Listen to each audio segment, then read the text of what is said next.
Sekarang, mari kita lihat siapa mereka. Angelia Sudirman adalah keponakan dari salah satu konglomerat sawit Indonesia, Martias Fangiono. 9 perusahaan di Papua ini berada di bawah bendera Merauke Sugar Group. Dan Merauke Sugar Group hanya satu dari 7 grup perusahaan milik keluarga Fangiono.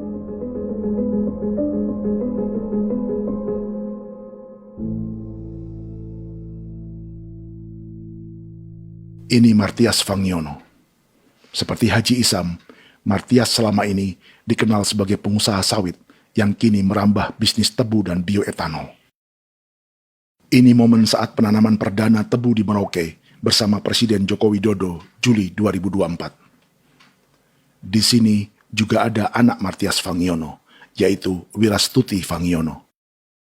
Wirastuti adalah salah satu yang menonjol dari keluarga Fangiono. Tahun 2025, Forbes mencatatnya sebagai konglomerat termuda dengan kekayaan 23 triliun rupiah yang mengendalikan 2 grup usaha, FAP Agri dan Surya Dumai Industri. Keduanya adalah perusahaan sawit dan biodiesel. Anak dan bapak ini adalah investor utama bagi Jokowi dan Prabowo untuk proyek tebu dan bioetanol di Papua. Sementara yang ini adalah Martua Sitorus, pemilik raksasa agribisnis dunia, Wilmar International, yang juga memegang konsesi sawit di Papua lewat berbagai perusahaan. Tapi Martua kini memakai bendera baru, yaitu KPN Corporation, atau Karunia Prima Nastari. KPN inilah yang memiliki kelindan bisnis dengan keluarga Fangiono untuk proyek tebu Merauke. Apalagi, grup Wilmar yang didirikannya juga pemain gula utama di Australia. Tahun 2010, Wilmar membeli 100% saham perusahaan gula terbesar Australia, Sucrogin. Akuisisi senilai 1,5 miliar dolar Amerika ini langsung menjadikan Wilmar pemain tebu terbesar kelima dunia. Sebagian bibit tebu yang ditanam di Merauke adalah varietas yang dikembangkan Lembaga Riset Gula Australia atau Sugar Research Australia. Sugar Research Australia lalu menjalin kontrak pengembangan bibit dengan PT Global Papua Abadi milik Fangiono. Tapi masalahnya, Sugar Research Australia adalah badan publik yang tugasnya memajukan petani tebu dan sebagian dananya berasal dari pajak warga Australia. Itu artinya, warga Australia membiayai pengembangan bibit tebu untuk investor dan pemerintah Indonesia. Dokumen ini menunjukkan bahwa lembaga yang dibiayai warga Australia itu pernah memiliki kontrak penyediaan bibit dengan PT Global Papua Abadi milik keluarga Fangiono. Kontrak itu baru berakhir pada November 2024. Artinya, saat Presiden Jokowi dan keluarga Fangiono menanam bibit tebu pada Juli 2024 ini, kontrak itu masih berlaku. Nama lain dalam keluarga ini adalah Siliandra Fangiono, yang pada tahun 2024 dijuluki Raja Sawit Termuda dengan kekayaan 39 triliun rupiah dalam catatan Forbes. Ia mengendalikan grup First Resources. Secara umum, keluarga Fangiono memiliki 20 perusahaan di Sumatera, 32 perusahaan di Kalimantan, 1 di Jakarta, 2 di Singapura, dan 25 perusahaan di Papua. Di Papua, perusahaannya tersebar dari Sorong, Mapi, hingga Merauke. Para politikus dan pejabat Indonesia terus membesarkan konglomerasi, meski Martias Fangiono pernah divonis 1,5 tahun penjara karena kasus pembalakan liar dan kebun sawit ilegal tahun 2007. Sementara tahun 2022, Wilmar terlibat kasus korupsi ekspor minyak sawit dan divonis mengembalikan kerugian negara 11,8 triliun rupiah. Tumpukan uang ini disebut sebagai pembayaran dari grup Wilmar yang diterima secara simbolis oleh Presiden Prabowo pada Juni 2025 lalu. Tapi peran raksasa biodiesel dan bioetanol dunia ini belum akan surut di Indonesia. Bahkan sebaliknya. Sebuah dokumen presentasi bisnis dari Wilmar International Limited pada tahun 2010 ini bisa menjadi petunjuk. Presentasi ini bagian dari proses pembelian 100% saham raksasa tebu Australia, Sucrogin. Dalam presentasi ini, Wilmar mengaku ditawari konsesi lahan 200.000 hektar di Papua, atau dulu disebut Irian Jaya, untuk menanam tebu.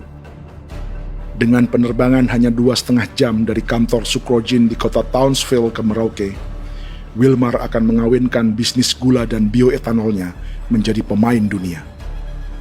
Dan lokasi yang diincar oleh Wilmar adalah distrik Ilwayap di Merauke, kampung halaman Yasinta Moiwen. Dan persis disinilah, 14 tahun kemudian, ribuan eskavator John Lynn Group milik Haji Isam mulai membuka hutan sebagai kontraktor pemerintah. Presentasi dan gagasan ini dibuat oleh Wilmar pada Juli tahun 2010. Sebulan kemudian, Agustus 2010, pemerintah Presiden Susilo Bambang Yudhoyono meluncurkan proyek Lumbung Pangan dan Energi Merauke atau Merauke Integrated Food and Energy Estate. Targetnya membuka lahan 1 juta hektar dalam 5 klaster yang masing-masing 200.000 hektar. Angka yang sama dengan presentasi Wilmar. 5 tahun kemudian, 2015, giliran Presiden Joko Widodo yang mau melanjutkan proyek pangan dan energi 1,2 juta hektar. Menjelang pensiun sebagai presiden, Jokowi kembali menggencarkan proyek ini dan melibatkan Prabowo sebagai Menteri Pertahanan. Jokowi lalu mendukung Prabowo sebagai presiden berpasangan dengan anaknya, Gibran Rakabuming Raka sebagai wakil presiden. Kini, setelah menjadi presiden, giliran Prabowo yang melanjutkan proyek bioetanol dan biodiesel dengan memobilisasi militer dan melibatkan pejabat-pejabat yang juga para elit partai koalisinya.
"300 tahun lalu, hutan-hutan di Pulau Jawa dalam waktu singkat berubah menjadi perkebunan tebu di bawah rezim kolonial Belanda.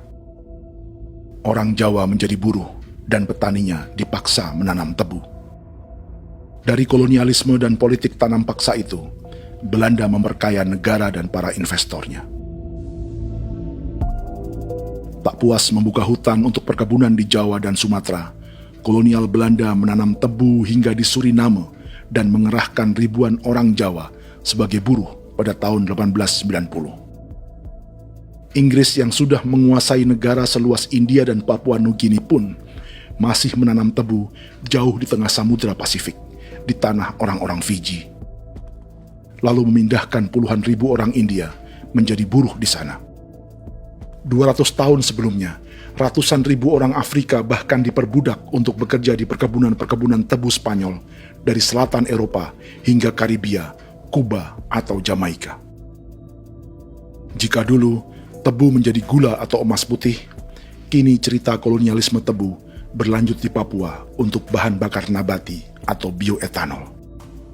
Dan seperti semua cerita tentang kolonialisme, akan ada yang berpesta dan ada yang membayar. Dalam setiap cerita pesta kolonialisme, baik di Jawa, Karibia, atau di Papua, selalu melibatkan para elit lokal, dari pejabat, perwira, hingga agamawan. Tapi dalam setiap kolonialisme, juga selalu ada cerita tentang mereka yang mempertahankan diri dan melawan.